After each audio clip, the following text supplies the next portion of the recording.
Hello friends, welcome back to my new blog. अभी 2021 में मेरे भाई का डेथ हो गया था, तो उसी की स्टोरी चल रही है। मैं स्टोरी उसके बारे में बता रही हूँ कि कैसे क्या हुआ था, कैसे उसकी डेथ हो गई, कैसे एक्सीडेंट हुआ था। तो अगर आप चैनल पे नए हैं तो आप प्लीज़ पहले सेकंड पार्ट और फर्स्ट पार्ट देख लीजिए, उसके बाद ये थर्ड पार्ट देखिए। और बाकी मेरी ऑडियंस को तो पता ही है कि कहाँ तक का मैंने क्या बताया था। मैंने बताया यही था कि जो मरीज़ थे वहाँ पे, और उसके भी साथ में मतलब लोग आए थे, तो उसमें से एक लड़की थी, तो उसने सोचा कि चलो अच्छा मैं उसके पास जाती हूँ, और क्या पता वो मेरी आवाज़ सुन करके आंखें वगैरह खोल दे। मम्मी मम्मी पापा सब लोग वहीं पे थे, तो वो मुझे समझ रहा था। खैर मेरी किस्मत में तो नहीं था कि मैं उसे सामने से देख सकूँ, उसको उस हालत में देख सकूँ। मेरी किस्मत में ही नहीं था, क्योंकि मैं वहाँ पे नहीं थी, मैं मुंबई में थी। इसी वजह से मैं आ भी नहीं पाई और मैं देख भी नहीं पाई उसे। देखा था जब मैं गई थी, तो मैं तभी देखी थी उसको। उसके बाद से फिर लास्ट था, उसको तो कभी देखा ही नहीं, आज तक कभी नहीं देखी, बस उसको देखा था। उसके बाद फिर लास्ट टाइम मैं तभी देखी जब वो डेथ कर गया, उसके बाद ही देखी, उसके बाद मैंने नहीं देखा। तो फ्रेंड्स, मैं जब सुनी थी भाई के एक्सीडेंट के बारे में, तो मैं और मेरी खाला पास में मुमरा में एक अमृत नगर है, तो वहाँ पे दरगाह है, वहाँ दरगाह गली के नाम से वो फेमस ही वो गली। तो हम लोग वहाँ पे जा कर के एक हफ्ता मतलब नमाज वगैरह पढ़ते, वहीं पे इबादत करते, कहते थे कि वहाँ पे मुरादें पूरी होती थी। तो वहीं पे हम लोग दिन भर रहते थे। जब शाम होती थी, जब मेरी क्लासेस का टाइम होता था, तब मैं वहाँ से जाती थी। तो वहाँ पे एक आंटी थी, तो उन्होंने इतना होप दे दिया था हम लोगों को, इतना ज़्यादा होप दे दिया था। वो कह रही थी कि तुम्हारे भाई को कुछ नहीं होगा बेटा, वो बिल्कुल ठीक है। कह रही थी मेरे साथ में कोई बड़े का हाथ है, ऐसा कुछ कह रही थी। और वो जाके देख कर आए हैं, उसकी हालत देख कर आए हैं। और पता नहीं क्या था, मुझे नहीं पता, मैं सब चीज़ों पे विश्वास नहीं करती। लेकिन उस टाइम ऐसी सी चीज़ें हो रही थी ना कि मुझे विश्वास करना पड़ा। और मैं बिल्कुल भी उसमें एकदम बह गई थी कि हो सकता है कि मेरे भाई को कुछ भी नहीं होगा, वो बिल्कुल ठीक हो जाएगा। इतना ज़्यादा लोग होप दे रहे थे, पर ऐसा कुछ नहीं हुआ, और आज वो दुनिया में नहीं। ऐसे ही मैं वहाँ पे थी दरगाह में। उसके बाद मेरी क्लास का टाइम हुआ, तो मैं क्लास चली गई। उसके बाद जब क्लास से मैं लौट रही थी, तो मेरे पापा ने मुझे कॉल किया। उन्होंने कहा कि बेटा मैं उसके कान पे फ़ोन लगा रहा हूँ, तुम वहाँ से आवाज़ दो उसको, फैद फैद बुलाओ, क्या पता वो जगे, आंखें वगैरह खोले तुम्हारी आवाज़ सुन करके, क्योंकि उस लड़की को वो तुम्हें ही समझा था कि शायद तुम हो। तो क्या पता तुम्हारी आवाज़ सुन करके आंखें खोल दे। तो मैंने कहा कि अच्छा ठीक है। उसके बाद मेरे पापा ने जब उसके कान पर मोबाइल रखा, तो वो हाँ हेलो हेलो मैंने करा, हेलो हेलो मैंने करा।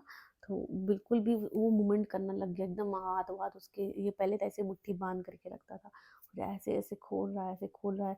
जो चादर है उसको ऐसे पड़ घसीट रहा है, ऐसे करके ऐसे। और पैर एकदम रगड़ रहा है, मतलब एकदम उठने की कोशिश कर रहा है, ऐसे एकदम बॉडी बॉडी को एकदम ज़्यादा ऊपर की तरफ उठा करके ऐसे ऐसे पकड़ के, कि मतलब मैं कहाँ सुन रहा हूँ। और पापा बता रहे थे एकदम मुंह एकदम ऐसे ऐसे ऐसे करके ऐसे ऐसे कर रहा था, एकदम सांसें एकदम भरी भरी सांसें ले रहा था, और पूरा हाथ पैर एकदम सब चल रहे थे। उस टाइम पे ऐसा लग रहा था कि उसको क्या मिल गया है, उसने क्या सुन लिया है।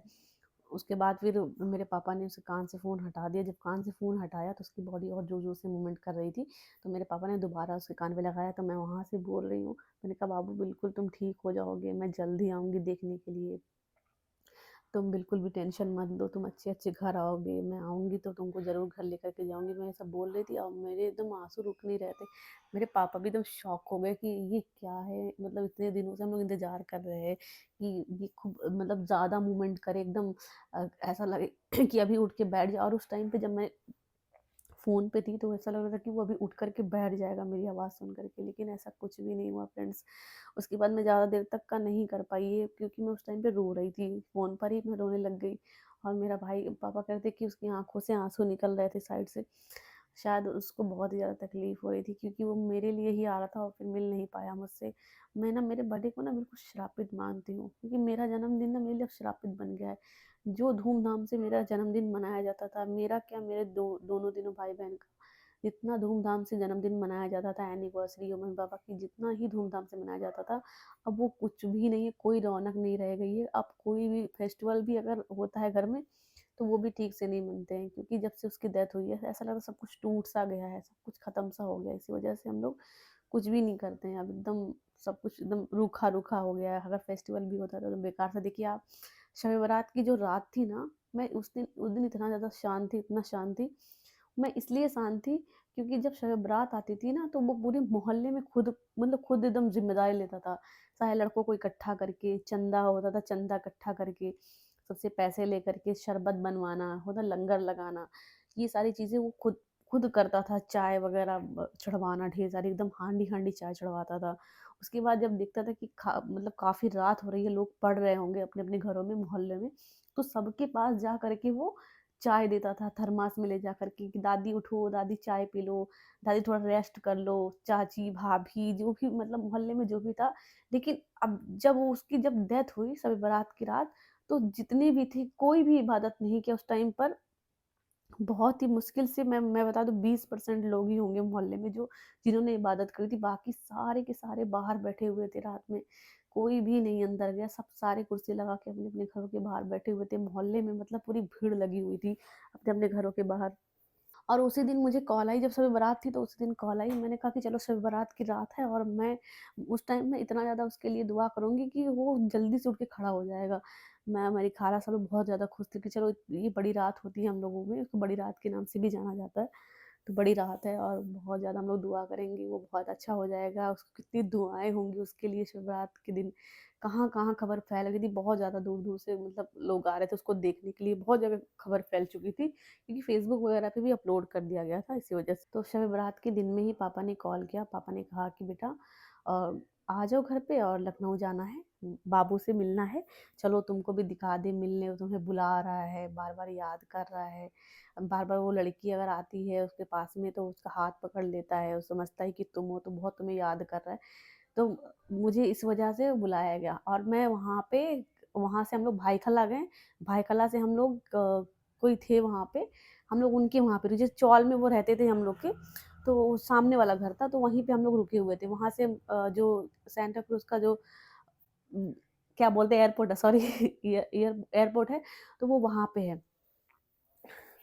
तो हम लोग वहाँ पे रुके हुए थे। वहाँ से बहुत ज़्यादा करीब है, भाईखला से बहुत ज़्यादा सैंटा क्रूज़ करीब है, तो इसी वजह से हम लोग वहाँ पे रुके हुए थे क्योंकि हम लोग मुमरा से आए हुए थे। मुमरा से 1 डेढ़ घंटा लगता है भाईखला पहुँचने में ट्रेन से, तो इसी वजह से हम लोग पहले भाईखला गए। भाईखला में हम लोग पूरी रात वेट किए क्योंकि हम लोग की जो फ्लाइट थी वो 7 बजे की थी, तो हम लोग वहाँ से 2 बजे रात को चल दिए थे और फिर 2-3 बजे वहाँ पे सॉरी 3 बजे वहाँ पे पहुँचे भाईखला में।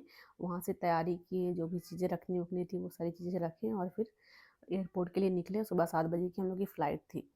तो उस टाइम पे मेरी नानी, खाला और मैं, हम 3 ही थे। और बिल्कुल वहाँ से कॉल पे कॉल आ रही, खैलाबाद से जो भाई के जो मेरे दोस्त लोग थे वो कॉल कर रहे हैं कि "अपी कैसी हैं? कहाँ पे हैं? आ रही हैं कि नहीं आ रही?" पता है फ्रेंड्स, सबको पता था कि उसकी डेथ हो गई है, सबको पता था, लेकिन किसी ने मेरे को नहीं बताया।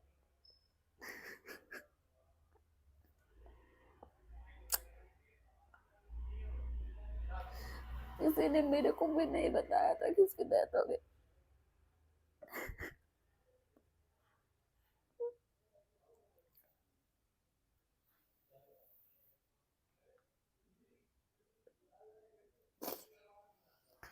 मैं इतना खुशी-खुशी वहाँ से आ रही थी, मैंने कहा कि चलो अब मैं जाऊँगी, मेरे भाई से मिलूँगी। इतना दिन हो गया उसको मैंने देखा नहीं।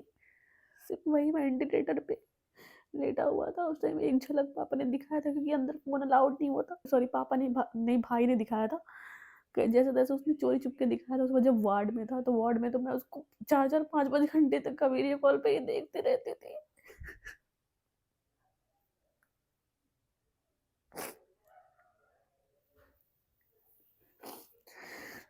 वो दिन मेरे लिए इतना बुरा था, लेकिन मुझे किसी ने कुछ नहीं बताया था।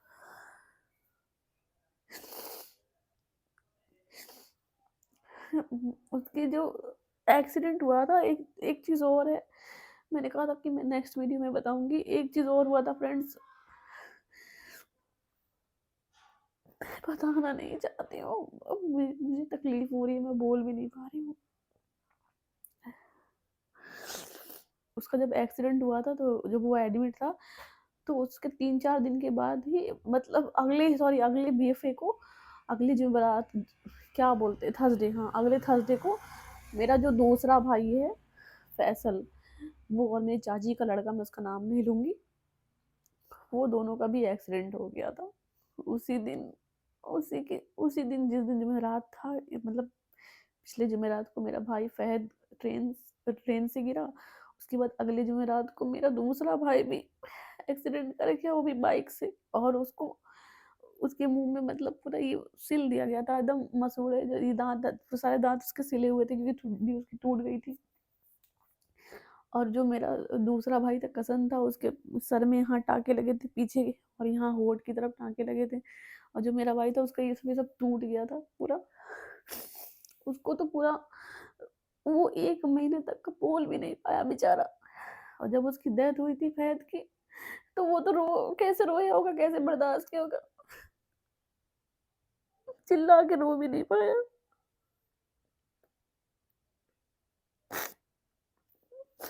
जब मैं ये सुनी तो मुझे और भी ज़्यादा झटका लगा, या अल्लाह ये क्या हो रहा है मेरी फैमिली में? किसकी नज़र लग गई? क्या हो गया? क्या भला है ये?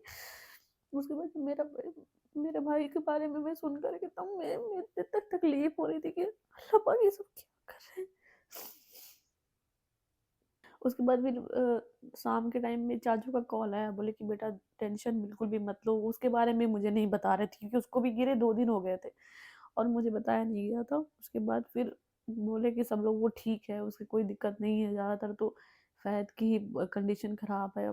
फैसल तो ठीक है, वो ठीक है बिल्कुल कोई प्रॉब्लम, लेकिन फैसल की भी कंडीशन ठीक नहीं थी, उसका ये सब टूट गया था और ये सब उसका पूरे दाँत सारे सिल दिए थे ताकि वो मुँह ना चला पाए। उसने बस थोड़ा-सा यहाँ खोला था ताकि वो लिक्विड पी सके, मतलब कुछ खा तो नहीं सकता था, लेकिन लिक्विड पी सकता था। मतलब लिक्विड का जो भी है जूस वगैरह सब कुछ पी सकता था। बस वही बेचारा 1 महीना वो जोश पे था, सिर्फ़ 1 महीना खाना-पीना कुछ भी नहीं, 1 महीना कुछ नहीं, बोल भी नहीं सकता था एकदम। वही मैं जब उसको देखी थी वीडियो कॉल पे, जब मैं देखी उसको, तो उसका चेहरा ये पूरा ऐसे फूला हुआ था, पूरा फेस उसका फूला-फूला हुआ था। इसका भी एकदम शॉक लग गया मुझे। मैंने कहा चलो मैं घर जा रही हूँ, मम्मी तो वहाँ पे हैं एडमिट है जहाँ शायद वो वहाँ पे हैं सब लोग। कम से कम मैं घर जा कर के सब कुछ सँभालूँगी, तब तक इन लोगों को देखूँगी, क्योंकि और कोई तो सहारा नहीं। बाकी सब लोग भी हॉस्पिटल में थे इसी वजह से। सुबह-सुबह हम लोग की जो फ्लाइट थी, फिर हम लोग वहाँ पे 2-3 घंटे वेट किए, एयरपोर्ट पहुँचे। 2-3 घंटा वेट किए, हॉल में बैठे रहे, वेटिंग हॉल में। फिर जब फ्लाइट का टाइम हुआ तो फ्लाइट में बैठे। फ्रेंड्स बोल नहीं पा रहे। फ्रेंड्स मुझे नहीं पता नहीं फ्रेंड्स मुझे खुद नहीं पता कि स्टोरी कब तक कंप्लीट होगी क्योंकि बहुत ज़्यादा लंबी है। तो मैं और भी आगे ब्लॉग बनाऊँगी, शायद पार्ट 4 भी बनाना पड़े, 5 भी बनाना पड़े, 6 भी बनाना पड़े। तो प्लीज़ आप लोग कंटिन्यू देखिएगा। और मैं आप लोग को तो रुलाना नहीं चाहती हूँ और मैं भी रोना नहीं चाहती हूँ, लेकिन मैं सोच रही हूँ कि जो जो भी मेरे भाई के साथ हुआ था, मैं सब कुछ अपने ऑडियंस से शेयर करूँ। कि जब मन में तकलीफ़ होती है और शेयर करो तो कुछ ज़्यादा सुकून मिलता है, तो बस इसीलिए मैं आप लोगों से शेयर करना चाहती हूँ और कोई बात नहीं है। तो प्लीज़ आप सभी लोग मेरे सारे व्लॉग देखिएगा और मेरे भाई फैसल के बारे में मैं और भी चीज़ें बताऊँगी और मेरे भाई फ़हद के बारे में भी बताऊँगी, घर पहुँचने के बाद क्या हुआ था, फ्लाइट में जब मैं बैठी थी तब क्या हुआ था और जब मैं गोरखपुर उतरी हूँ, वहाँ पे भी एक हादसा हुआ था, वो भी मैं बताऊँगी। तो वो पार्ट 4 में आएगा। तो प्लीज़ आप सारे व्लॉग जो पिछले हैं वो पहले देख लीजिए, उसके बाद फिर ये सारे व्लॉग देखिएगा। फिर मिलते हैं नेक्स्ट व्लॉग में। Bye bye.